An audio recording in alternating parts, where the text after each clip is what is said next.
Maharashtra special పిట్లాని ఎలా తయారు చేసుకోవచ్చో వీడియోలోకి వెళ్ళి చూసేయండి. ఈ పిట్లాని ప్రిపేర్ చేసుకోవడం కోసం ఇలా ఒక గిన్నెని తీసుకొని ఇందులోకి 3 టేబుల్ స్పూన్ల శనగపిండిని వేసుకోండి. నెక్స్ట్ ఇందులోనే 2.5 కప్పుల వరకు నీళ్ళను వేసుకోండి. మీరు మంచినీళ్ళు తాగే గ్లాస్ ఉంటుంది కదా, ఆ గ్లాస్తో 2.5 గ్లాసులు వేసుకున్నా సరిపోతుంది.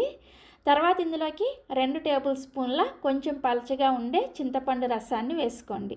చింతపండుని ఒక గోలీ సైజ్ అంత తీసుకొని ఒక 5 నిమిషాల ముందు నీళ్ళలో నానబెట్టేసుకొని చింతపండు రసాన్ని తీసుకొని వేసుకుంటే సరిపోతుంది. నెక్స్ట్ ఇందులోనే రుచికి సరిపడా ఉప్పుని అలాగే 1/2 టీ స్పూన్ దాకా పసుపును వేసుకొని ఇవన్నీ కూడా కలిసేటట్లుగా బాగా కలుపుకోండి. మనకి శనగపిండి అనేది ఎక్కడా కూడా ఉండలు గడ్డలు లేకుండా ఈ నీళ్ళల్లో బాగా కలిసిపోయేటట్లుగా కలుపుకోవాలి. కలుపుకున్న తర్వాత శనగపిండి నీళ్ళ కన్సిస్టెన్సీ చూసారా, ఇలా కొంచెం పలచగానే ఉండాలన్నమాట. మరీ చిక్కగా ప్రిపేర్ చేసుకోకూడదు. నేను చెప్పినట్లుగా ఎగ్జాక్ట్గా నీళ్ళను వేసుకుంటే మీకు కూడా ఇదే విధంగా రెడీ అవుతుంది. ఇప్పుడు ఈ గిన్నెని పక్కన పెట్టేసుకొని 2 టీ స్పూన్ల దాకా నూనెను వేసుకొని వేడి చేసుకోండి. నూనె వేడైన తర్వాత ఇందులోకి 1/2 టీ స్పూన్ దాకా ఆవాలు, 1/2 టీ స్పూన్ దాకా జీలకర్ర, 1 లేదా 2 పచ్చిమిర్చిని ఇలా చిన్న చిన్న ముక్కలుగా కట్ చేసుకొని వేసుకోండి. నెక్స్ట్ ఇందులోనే 1 టీ స్పూన్ దాకా సన్నగా తరిగిన అల్లం ముక్కల్ని వేసుకోండి. అల్లాన్ని అస్సలు స్కిప్ చేయొద్దు. అల్లం వేసుకుంటేనే ఈ పిట్లా అనేది టేస్టీగా ఉంటుందన్నమాట.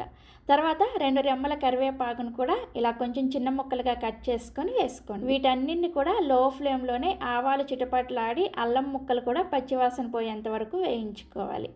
సో ఆవాలు చిటపట్లాడేటప్పుడు మంటని లో ఫ్లేమ్లోనే ఉంచుకొని మనం ముందుగా ప్రిపేర్ చేసుకున్న ఈ శనగపిండి నీళ్ళు ఉన్నాయి కదా, వీటిని ఒకసారి స్పూన్తో మళ్ళీ కలుపుకొని అప్పుడు ఈ తాలింపులోకి వేసుకోండి. మళ్ళీ శనగపిండి నీళ్ళను వేసుకున్న తర్వాత ఒకసారి బాగా కలుపుకొని సాల్ట్ని చెక్ చేసుకొని పిట్లాని 4-5 నిమిషాల పాటు మీడియం ఫ్లేమ్లోనే ఉడికించుకోండి. నాకైతే సాల్ట్ అన్నీ కరెక్ట్గా సరిపోయాయి. సో ఒక 4-5 నిమిషాల పాటు మీడియం ఫ్లేమ్లో ఉడికించుకుంటే మనకి పిట్లా చూసారా ఇలా కొంచెం దగ్గర పడుతుందన్నమాట. ఈ స్టేజ్లో ఉండగానే స్టవ్ ఆఫ్ చేసేయండి. ఇది కొంచెం చల్లారే కొద్దీ ఇంకొంచెం చిక్కబడుతుంది అనమాట. మరీ గట్టిగా ప్రిపేర్ చేసుకున్నారనుకోండి, చల్లారే కొద్దీ బాగా గట్టిగా అయిపోతుంది అనమాట. సో ఇలా చక్కగా ఈ పిట్లాని ప్రిపేర్ చేసుకొని వేడివేడిగా ఇడ్లీతో కానీ, దోశతో కానీ, లేదంటే వడతో కానీ, పూరీతో కానీ ఒక్కసారి తిని చూడండి. చాలా చాలా టేస్టీగా ఉంటుంది. మరిన్ని ఎమ్మీ అండ్ టేస్టీ రెసిపీస్ కోసం వెంటనే పెండెమ్స్ కిచెన్ని సబ్స్క్రైబ్ చేసుకోండి. Thank you.